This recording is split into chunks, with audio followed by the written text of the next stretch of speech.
Hola, muy buen día. Hoy es 17 de marzo. Continuamos con nuestra lectura en el libro de Deuteronomio, capítulos 17 al 20. Desde el capítulo 16 comenzamos a leer acerca de los derechos y deberes de 4 grupos de autoridades del pueblo de Israel, entre ellos los jueces, el rey, los levitas y sacerdotes y los profetas. Israel es un pueblo gobernado por Dios, por eso siempre se le advierte no adorar a los ídolos ni imitar las costumbres paganas. En el capítulo 19 se habla de las ciudades de refugio. Moisés también les advierte contra el robo de las tierras del prójimo y contra el testimonio falso. Y en el capítulo 20, Dios establece leyes que los israelitas debían seguir cuando salieran a la guerra contra las ciudades enemigas. Los habitantes de esas tierras debían ser muertos para que el pueblo de Israel no fuera tentado a adorar a dioses paganos. Oremos. Padre Celestial, muchas gracias te damos por este día que nos permite leer tu palabra. Señor, que a través de lo que leamos podamos sacar reflexiones, aplicaciones, aprender de ti, de tu carácter y de la voluntad tuya. Gracias por este tiempo, en el nombre de Jesús. Amén. Deuteronomio capítulo 17. Nunca sacrifiques al Señor tu Dios ganado, ovejas o cabras que tengan algún defecto o enfermedad, porque Él detesta esa clase de ofrendas. Cuando empieces a vivir en las ciudades que el Señor tu Dios te da, podría suceder que un hombre o una mujer del pueblo haga algo malo a los ojos del Señor y desobedezca el pacto. Por ejemplo, podría ser que sirviera a otros dioses o rindiera culto al sol, a la luna o a alguna estrella, es decir, a las fuerzas del cielo, lo cual he prohibido terminantemente. Cuando te enteres de algo así, investiga el asunto a fondo. Si resulta cierto que se ha cometido ese acto detestable en Israel, entonces llevarás al hombre o la mujer responsable de esa maldad hasta las puertas de la ciudad y lo matarás a pedradas. Sin embargo, nunca le quites la vida a nadie por el testimonio de un solo testigo. Siempre tendrá que haber 2 o 3 testigos. Los testigos deberán arrojar las primeras piedras y luego se sumará el resto del pueblo. De esa manera limpiarás la maldad que hay en medio de ti. Supongamos que a un juez local le llega un caso demasiado difícil de resolver.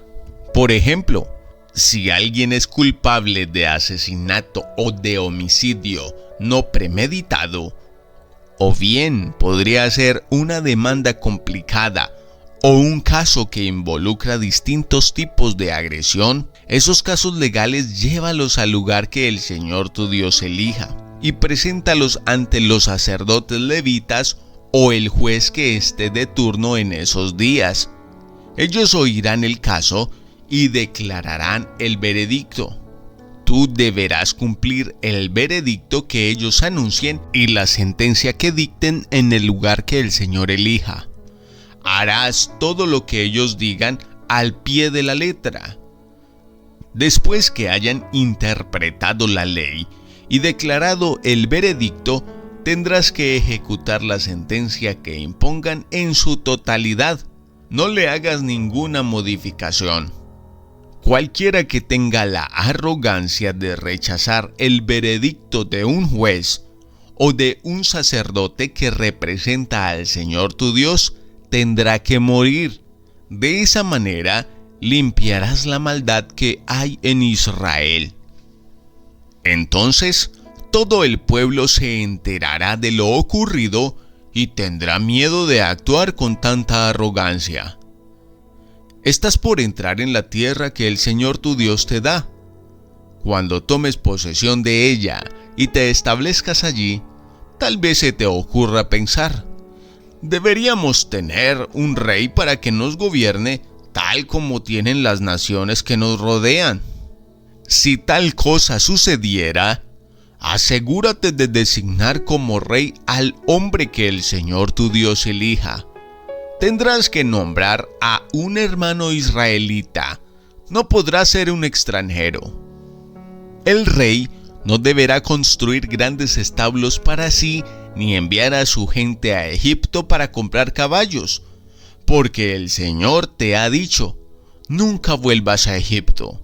El rey no deberá tomar muchas esposas para sí, porque ellas apartarán su corazón del Señor. Tampoco deberá acumular para sí grandes cantidades de oro y plata. Cuando se siente en el trono a reinar, deberá producir una copia de este conjunto de instrucciones en un rollo, en presencia de los sacerdotes levitas. Tendrá esa copia siempre consigo y la leerá todos los días de su vida. De esa manera, aprenderá a temer al Señor su Dios al obedecer todas las condiciones de esta serie de instrucciones y decretos. La lectura diaria impedirá que se vuelva orgulloso y actúe como si fuera superior al resto de sus compatriotas, y también impedirá que se aparte de los mandatos en lo más mínimo. Además, será una garantía de que él y sus descendientes reinarán por muchas generaciones en Israel. Deuteronomio capítulo 18. Recuerda que los sacerdotes levitas, es decir, toda la tribu de Leví, no recibirán ninguna asignación de tierra entre las demás tribus de Israel. Pero tanto los sacerdotes como los levitas comerán de las ofrendas especiales dadas al Señor, porque esa es la parte que les corresponde. No tendrán tierra propia entre los israelitas. El propio Señor es su preciada posesión, tal como les prometió. Del ganado, las ovejas y las cabras que el pueblo traiga como ofrenda, los sacerdotes podrán tomar para sí la espaldilla, la quijada y el estómago. También les darás a los sacerdotes la primera porción de los granos, del vino nuevo, del aceite de oliva y de la lana que obtengas en la temporada de esquila. Pues el Señor tu Dios eligió a la tribu de Leví de entre todas las tribus para que sirvan en nombre del Señor por siempre. Supongamos que un levita decide dejar su ciudad en Israel, sea cual fuere la ciudad, para mudarse al lugar de adoración que el Señor elija. Podrá servir allí en nombre del Señor su Dios, igual que sus hermanos levitas que ya están sirviendo al Señor en ese lugar, y podrá comer su porción de los sacrificios y las ofrendas, aun cuando también reciba sustento de su familia. Cuando entres en la tierra que el Señor tu Dios te da, ten mucho cuidado de no imitar las costumbres detestables de las naciones que viven allí. Por ejemplo, jamás sacrifiques a tu hijo o a tu hija como una ofrenda quemada. Tampoco permitas que el pueblo practique la adivinación, ni la hechicería, ni que haga interpretación de agüeros, ni se mezcle en brujerías, ni haga conjuros. Tampoco permitas que alguien se preste a actuar como médium o vidente, ni que invoque el espíritu de los muertos. Cualquiera que practique esas cosas es detestable a los ojos del Señor. Precisamente porque las otras naciones hicieron esas cosas detestables, el Señor tu Dios las expulsará de tu paso. Sin embargo, tú debes ser intachable delante del Señor tu Dios. Las naciones que estás por desplazar consultan a los adivinos y a los hechiceros, pero el Señor tu Dios te prohíbe hacer esas cosas. Moisés siguió diciendo: el Señor su Dios les levantará un profeta como yo de entre sus hermanos israelitas. A él tendrán que escucharlo, pues eso fue lo que ustedes le pidieron al Señor su Dios cuando estaban reunidos al pie del monte Sinaí. Dijeron: no queremos oír nunca más la voz del Señor nuestro Dios, ni ver este fuego ardiente porque moriremos. Entonces el Señor me dijo: lo que el pueblo dice es cierto. Levantaré un profeta como tú de entre sus hermanos israelitas. Pondré mis palabras en su boca, y él dirá al pueblo todo lo que yo le ordene. Yo mismo trataré con cualquiera que no preste atención a los mensajes que el profeta proclame en mi nombre. Pero todo profeta que falsamente afirme hablar en mi nombre, o hable en nombre de otro Dios, tendrá que morir. Tal vez se pregunten: ¿cómo sabremos si una profecía viene o no del Señor? Si el profeta habla en el nombre del Señor, pero su profecía no se cumple ni ocurre lo que predice, ustedes sabrán que ese mensaje no proviene del Señor. Ese profeta habló sin el respaldo de mi autoridad y no tienen que temerle. Deuteronomio capítulo 19. Cuando el Señor tu Dios destruya a las naciones que ahora ocupan el territorio que Él está por entregarte, tomarás para ti las tierras y te establecerás en las ciudades y en las casas de esas naciones. Luego deberás apartar 3 ciudades de refugio en la tierra que el Señor tu Dios te da. Estudia el territorio y divide en 3 regiones esa tierra que el Señor te da, de modo que haya una de las ciudades en cada región. Entonces cualquier persona que haya matado a otra podrá huir a una de las ciudades de refugio para ponerse a salvo. Si un individuo mata a otro accidentalmente y sin enemistad previa, el responsable de la muerte podrá huir a cualquiera de esas ciudades para vivir a salvo. Por ejemplo, supongamos que una persona va con un vecino a cortar leña al bosque, y cuando uno de los dos levanta el hacha para cortar un árbol, la cabeza del hacha se desprende del mango y mata a la otra persona.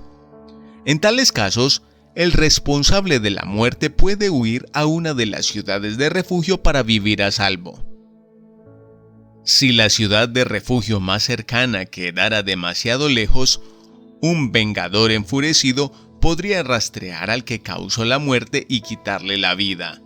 En ese caso, la persona moriría injustamente, porque nunca antes había mostrado enemistad hacia el muerto. Por esa razón, te ordeno que apartes 3 ciudades de refugio. Si el Señor tu Dios extiende tu territorio como les juró a tus antepasados y te entrega toda la tierra que les prometió, deberás designar otras 3 ciudades de refugio adicionales. Él te dará esa tierra si te aseguras de obedecer todos los mandatos que te di, es decir, si siempre amas al Señor tu Dios y andas en sus caminos. De esa manera, evitarás que mueran personas inocentes en la tierra que el Señor tu Dios te da como preciada posesión. Entonces no serás responsable de la muerte de inocentes.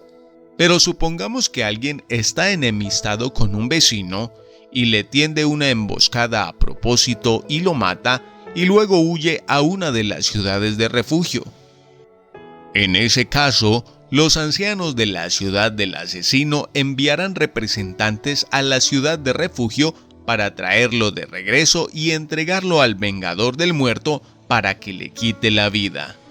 No sientas lástima por ese asesino. Limpia a Israel de la culpa de asesinar a personas inocentes. Entonces todo te saldrá bien. Cuando llegues a la tierra que el Señor tu Dios te da como preciada posesión, nunca le robes terreno a otro cambiando de lugar los límites de propiedad que tus antepasados establecieron. No condenes a nadie por algún crimen o delito basado en el testimonio de un solo testigo. Los hechos del caso deben ser establecidos por el testimonio de 2 o 3 testigos. Si un testigo malicioso se presenta y acusa a alguien de haber cometido algún crimen o delito, tanto el que acusa como el acusado deberán presentarse ante el Señor al acudir a los sacerdotes y a los jueces que estén en ejercicio en esos días. Los jueces tendrán que investigar el caso a fondo.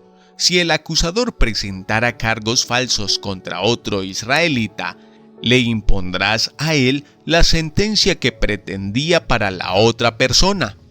De ese modo, limpiarás esa maldad que hay en medio de ti. Entonces el resto del pueblo se enterará del caso y tendrá temor de cometer semejante maldad. No muestres compasión por el culpable. La regla que seguirás es vida por vida, ojo por ojo, diente por diente, mano por mano, pie por pie. Deuteronomio capítulo 20. Cuando salgas a luchar contra tus enemigos y te enfrentes con caballos y carros de guerra y con un ejército más numeroso que el tuyo, no tengas miedo. El Señor tu Dios, quien te sacó de la tierra de Egipto, está contigo. Cuando te prepares para una batalla, el sacerdote saldrá a hablarle a las tropas y les dirá: «Préstenme atención, hombres de Israel. No tengan miedo cuando salgan hoy a pelear contra sus enemigos. No se desanimen ni se asusten, ni tiemblen frente a ellos. Pues el Señor su Dios va con ustedes. Él peleará por ustedes contra sus enemigos y les dará la victoria». Luego los jefes del ejército se dirigirán a las tropas y dirán: «¿Alguno de ustedes acaba de construir una casa pero aún no la ha estrenado?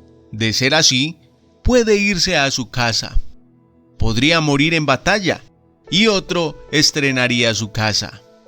¿Alguno de ustedes acaba de plantar un viñedo pero aún no ha comido ninguno de sus frutos? De ser así, puede irse a su casa. Podría morir en batalla y otro comería los primeros frutos. ¿Alguno de ustedes acaba de comprometerse con una mujer, pero aún no se ha casado con ella? Bien, puede irse a su casa y casarse. Podría morir en batalla y otro se casaría con ella». Luego, los jefes también dirán: ¿alguno de ustedes tiene miedo o está angustiado? De ser así, puede irse a su casa antes de que atemorice a alguien más. Una vez que los jefes terminen de hablar a las tropas, nombrarán comandantes para cada unidad. Cuando te acerques a una ciudad para atacarla, primero debes ofrecer condiciones de paz a sus habitantes. Si aceptan las condiciones y te abren las puertas, entonces todos ellos quedarán obligados a servirte haciendo trabajos forzados. Pero si no quieren hacer la paz y se preparan para luchar, deberás atacar la ciudad.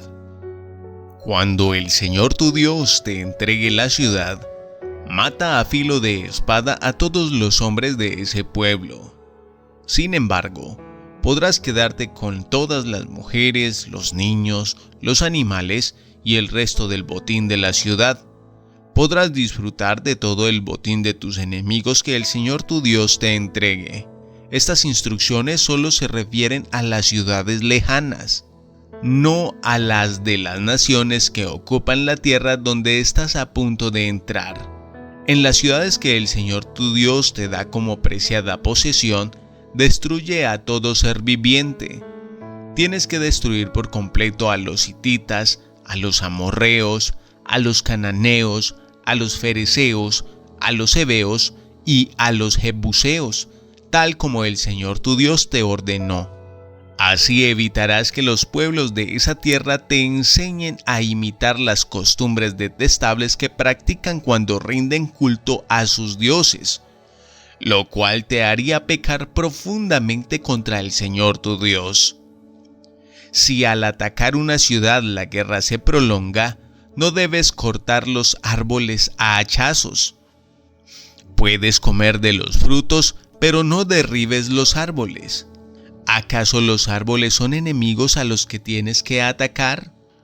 Solo corta los árboles que sabes que no son aptos para comer. Úsalos para la fabricación de todo lo que necesitas para atacar la ciudad enemiga hasta que se rinda.